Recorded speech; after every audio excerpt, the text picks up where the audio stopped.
ඔයා කුකුල් පැටවුත් ගෙනාව ගාම මැරෙනවද? එහෙම නැත්නම් දවස් දෙකක් යනකම් වගේ ඒගොල්ලෝ නිදිමත ගතිය වගේ ඉන්නවද? ඉතින් එහෙනම් ඔයාට තමයි මේ වීඩියෝ එක. ඉතින් channel එක subscribe කරගෙන මේ වීඩියෝ එකට යමු. වීඩියෝ කිව්වන්නකම් බැලුවොත් එimhe ඔයාට මේකට විසඳුම හොයාගන්න පුළුවන්. ඉතින් මෙහෙම වෙන්න ප්‍රධානම හේතුව විදිහට අපි සලකන්න ඕනේ මේගොල්ලෝගේ ශක්තිය අවම වීම. ඉතින් අපි මේකට ශක්තිය අවම වෙන්න ක්‍රම ගොඩක් තියෙනවා. ඉතින් අපි ඉස්සරම බලමු පළවෙනි ක්‍රමය මොකක්ද කියලා. ඉතින් ඔයගොල්ලන්ගේ සත්තු සාමාන්‍යයෙන් ඔය අරන් එන්නේ. කියන්නේ කුකුල් පැටව සාමාන්‍ය දවසේ පැටව වගේ නම් ඔය අරන් එන්නේ කාඩ්බෝඩ් පෙට්ටියක දාලානේ. දවසේ වුණත් කොහොම වුණත් කාඩ්බෝඩ් පෙට්ටියක දාලා තමයි ගොඩක් දුරට අරගෙන එන්නේ. ඉතින් මෙහෙම අරන් එනකොට ඔය අනිවාර්යෙන් වාහනයක වගේ අරන් එනවනම් මේ සත්තු අරන් එන්නේ ගොඩක් වේගෙන්නේ. ඒතකොට මේ සත්තුන්ට ගොඩක් අමාරුයි ඒක ඇතුලේ ඉන්න. එහාට මෙහාට යනවා අර එහෙම වුණාට පස්සේ ඒගොල්ලන් ගමන් නිඩා වගේ දෙයක් ඇති වෙනවා. ඉතින් මේකට අපි සාමාන්‍ය ට්‍රික් එකක් පාවිච්චි කරනවා. ඒ කාඩ්බෝඩ් පෙට්ටිය පොඩි පොඩි සිදුරු හදන ඒගොල්ලන්ට වාතාශ්‍රය උදේට ඇතුල් වෙන්න. ඉතින් ඒ වගේම තමයි ඔයගොල්ලන්ට පුළුවන් සාමාන්‍ය සිදුරු තියෙන පොඩි රැක් වගේ පෙට්ටි තියෙන සාමාන්‍ය ඔය පළතුරු එහෙම අරන් එන. ඒව එකක් අරන් ගියොත් හොඳට ඒකේ ඕපන් වෙලා තියෙනවනේ දැලක් වගේනේ තියෙන්නේ. අන්න ඒ වගේ එකකින් ඔයගොල්ලෝ පුළුවන් පැටව අරන් එන්න. එතකොට ඔයගොල්ලන්ට පුළුවන් මේ සත්තුන් ගමන් විඩාව පොඩ්ඩක් අඩු කරගන්න. ඉතින් දැන් ගෙනාවට පස්සේ ඒව ගැන කතා කරලා වැඩක් නැහැ නේ. ඔයා කොහොම ගෙනාවත් පැටව ටික දැන් ඔයා ගාව ඉන්නවා. ඉතින් අනිත් එක තමයි ඔයගොල්ලෝගේ සත්තු ගේනකොට ඒ හරියට පැටව හඳුනා ගැනීමක් කරන්න ඕනේ. පැටව කොච්චර ගුණාත්මකද කියලා බලලා ඉවරලා තමයි ඔයගොල්ලෝ ගේන්න ඕනේ. ඉතින් ඒක ගැන අපි වීඩියෝ එකක් කලින් කරලා තියෙනවා. මම ඔයගොල්ලෝ පොඩ්ඩක් කෙටියෙන් කියන්න. මේ සත්තු ඔයගොල්ලෝ අරන් එද්දි අනිවාර්යයෙන්ම ඒගොල්ලෝ දුවල පැනලා සෙල්ලම් කරන සත්තු ටිකක් එන්න ඕනේ. නිකන් එක තැනකට ගුලි වෙලා වගේ ඉන්න සත්තු ඔයා ගේන්නම එපා. ඉතින් එතකොට ඔයාට පේනවා අර මුල්ල ගුලි ගහලා ඉන්න සතේ.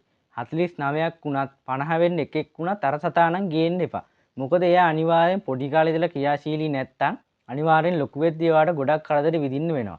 මොකද ඒ සතාට හරියට ප්‍රතිශක්තිකරණ එන්නත් ටික හරිය මේ ලැබිලා නැති නිසා තමයි ඒගොල්ලෝ එහෙම ඉන්නේ. මොකක් කරලා ලෙඩක් ඒ සතාට තියෙනවා. ඉතින් එහෙනම් ඔයා 49 අරගෙන එන්න ඕනේ ගෙදර. හරි. දැන් කතා කරමු අපි කොහොමද මේ සත්තුන්ගේ මේකට විසඳුමක් ගැන කතා කරමු. ඔයා අනිවාර්යෙන් වීඩියෝ එක බලන්න නැත්තේ විසඳුම හොයන්නනේ. ඉතින් දැන් අපි කතා කරමු මේ විසඳුම ගැන. ඉතින් විසඳුම තමයි ශක්තිය ලබා දෙන එක. ඉතින් අනිවාර්යෙන් ඔයාලා සත්තු ගෙනාව ගමන් ඒගොල්ලෝ සාමාන්‍ය බ්‍රූඩර් එක වගේ දානවා නම් බ්‍රූඩර් ගැනත් අපි කලින් කතා කරලා තියෙනවා. අපි මම දැන් ඒක ගැන කතා කරන්න යන්නේ නැහැ. බ්‍රූඩර් එක කියන්නේ සාමාන්‍ය ඔයගොල්ලෝ සත්තු වට කරලා තියෙන කාඩ්බෝඩ් පෙට්ටියක වගේ හදපු පොඩි කොටසක්. මේ සත්තු පොඩි ඉඩක වගේ තමයි ඒක ඇතුලේ දාලා තියෙන්නේ. එයාලා ඕන වතුර, කෑම, ඔය ගොඩක් දේවල් ඒකට දාලා ඉවර වෙලා ඒගොල්ලෝ සත්තු කොටු කරලා තියෙනවා. අන්න ඒකට තමයි බ්‍රූඩර් එකක් කියලා කියන්නේ. ඉතින් මේ බ්‍රූඩර් එකට හරි දැම්ම ගමන් ඔයගොල්ලෝ දෙන්න ඕනේ වතුර. කෑම එහෙම මොනවත් නැතුව අනිවාර්යෙන් වතුර දෙන්න ඕනේ. මේ වතුර ලබා දෙනකොට අනිවාර්යෙන් ඔයගොල්ලෝගේ සත්තු වතුර බොන්න පටන් ගන්නවා. ඉතින් අන්න ඒකෙන් හින්දා ඔයගොල්ලෝ අනිවාර්යෙන් ඒකට ග්ලූකෝස් දාන්න ඕනේ. ඉතින් ඔයගොල්ලෝ අහලා ඇති ග්ලූකෝස් කියන්නේ ශක්තිය වඩවන එකක් නේ. කියන්නේ අපේ ශරීරයට වගේම සත්තුන්ගේ ශරීරවලටත් ග්ලූකෝස් වලින් තමයි ශක්තිය නිපදවන්නේ.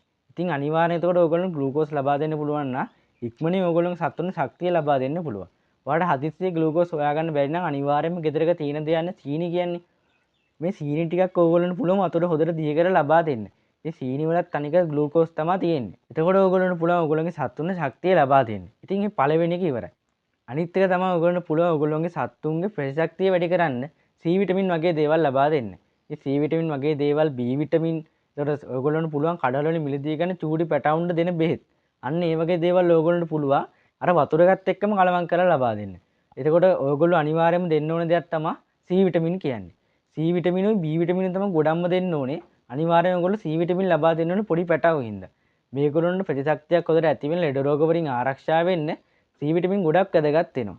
අනිත් එක තමයි B විටමින්. B විටමින් මම ඔයගොල්ලන්ට කලින් වීඩියෝ මගේ බලලා තියෙනවනේ අනිවාර්යයෙන් මම ඔයගොල්ලන්ට කීප සැරයක්ම කියලා තියෙනවා මේ B විටමින් ගැන. මේ B විටමින් කියන්නේ අනිවාර්යයෙන්ම ඕන කරන දෙයක්. සාමාන්‍ය කුකුලන්ට සතියකට සැරයක් හරි දිනපතා හරි මම ඔයගොල්ලන්ට දෙන්න කියලා තියෙන්නේ.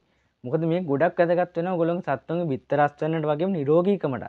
ඉතින් අනිවාර්යයෙන්ම ඔයගොල්ලෝ මේ ටික හරියට කරා නම් ඔයගොල්ලන්ගේ සත්තුන්ගේ ශක්තිය වැඩිලා ඉවරලා මේ සත්තු එහාට මෙහාට දුවන්න පටන් ගන්නවා. අනිවාර්යයෙන් මේ පැටවුන් හොද ආලෝකයක් ලබා දෙන්න ඕනේ. මොකද වැඩෙන වයසේ චූටි සත්තුනේ. ඉතින් ඒගොල්ලන්ට ගොඩක් ඕනේ ආලෝකය හොදට. ඒගොල්ලන්ගේ ආතතිය අයින් වෙන්න වර්ධනයට වගේ දේවල් වලට ගොඩක් මේක වැදගත් වෙනවා. අනික ඔයාගේ බ්‍රූඩර් එකේ නැත්තම් කූඩේ පිරිසුදුභාවයටත් මේ සූර්යාලෝකේ හරි එළියක් හරි ලැබෙන ගොඩක්ම වැදගත් වෙනවා. මම නම් කියන්නේ පොඩි ලයිට් එකක් දාන්න. මොකද අවුවේ තියන්න එපා. අවුව සැර වැඩුණොත් මේගොල්ලෝ ගොඩක් ප්‍රශ්න වෙන්න පුළුවන්. සාමාන්‍ය ඔයා ගේ ඇතුලෙන් වගේ බ්‍රූඩර් එකක් හදා ගන්නවනේ මම ඒක කතා කරලා තියෙනවා. බ්‍රූඩර් එකක් හදා ගන්නවා ඔයගොල්ලෝ පුළුවන් ගේ ඇතුලේ මුල්ලක වගේ හරි ඔය කුකුල් කූඩුවක් හදලා තියෙනවනේ ඔයා ලොකුවට අන්න ඒකේ මුල්ලක හරි මේක කරන්න. අනිවාර්යයෙන්ම ඔයගොල්ලෝ එහෙනම් අර ගෙනාව සත්තුන්ට C vitamin B vitamin glucose වගේ දේවල් ලබා දෙන්න ඕනේ. ප්‍රධානම තමයි ග්ලූකෝ. ඉතින් මම හිතනවා මේ වීඩියෝ එක බැලුවට පස්සේ ඔයාලට ග්ලූකෝ අදහසක් ඉන්නේ නැති මම මේ කතා කරන දේ ගැන. ඔයා දැන් සමහරට කුකුල් පැටව ගෙනාව ගාවන් එන්න පුළුවන්. අනිවාර්යෙන්ම ඔයා ඒකට ඉස්සරවම කරන්න ඕනේ ඔයගොල්ලෝගේ සත්තුන්ට වතුර ලබා දෙන්න. ඔයාලට පුළුවන් භාජනයක් පාවිච්චි කරන්නත් අර වතුර වෙලන භාජන තියෙන මේ තියෙන්නේ. අන්න ඒ වගේ දේවල් ඔයගොල්ලන්ට පාවිච්චි කරන්න පුළුවන් වතුරේ අපතයන එක අඩු කරන්න. ඒ වගේම තමයි ඔයගොල්ලෝගේ සත්තුන්ට මේකට හුරු කරන්න. මොකද චූටි කාලේ දැනම ඔයගොල්ලෝගේ සත්තුන්ගේ මේකට හුරු කරොත් එහෙම අනාගතයේදී ඔයාලට ගොඩක් වාසි වෙයි. ඔයාලට ඒක පස්සේ කාලෙක තේරෙයි. අනිවාර්යෙන් පොඩි භාජනයකට වතුර දෙන්න. අනිවාර්යයෙන් ඒකට ග්ලූකෝස් දාන්න. ග්ලූකෝස් නැත්නම් සීනි දාන්න. අනිවාර්යෙන් ඔයා කුකුල් පාලනය කරනවා නම් ග්ලූකෝස් ටික ළඟ තියාගත්තට කමක්ම නැහැ. මොකද ඔයගොල්ලෝගේ ලෙඩ සත්තුන් උනත් ඒක ලබා දෙන්න පුළුවන්. ඉතින් ග්ලූකෝස් ලබා දෙන්න. අන්න ඒ වගේ දේවල් කරාට පස්සේ ඔයගොල්ලෝගේ සත්තුන්ගේ මලානික් ගතිය වගේ දේවල් අඩු කරගන්න පුළුවන්. ඉතින් වීඩියෝ එක මේ වෙනකම් බැලුවා කියන්නේ අනිවාර්යෙන් ඔයා වීඩියෝ එකට ගැන කියන්න මොනවද අදහසක් ඇතිනේ. අනිවාර්යෙන් පහලින් කමෙන්ට් කරන්න. ඒක අපි ගොඩක් වැදගත් වෙන ඊළඟ වීඩියෝස් වලට. එහෙනම් ඉතින් අනිවාර්යෙන් අපේ channel එකත් එක්ක එකතු වෙන්න subscribe කරන්න අනිවාර්යෙන්ම like එකක් දාන්න. ඒ වගේම තමයි ඔයගොල්ලෝගේ අලුතෙන් පැටව ගේන්න ඉන්න යාළුවෙක් වගේ ඉන්නවනම් මේ වීඩියෝ එකට අනිවාර්යෙන් share කරන්න. එහෙම නැත්නම් එයාට කියන්න මේ channel එක ගැන හරි.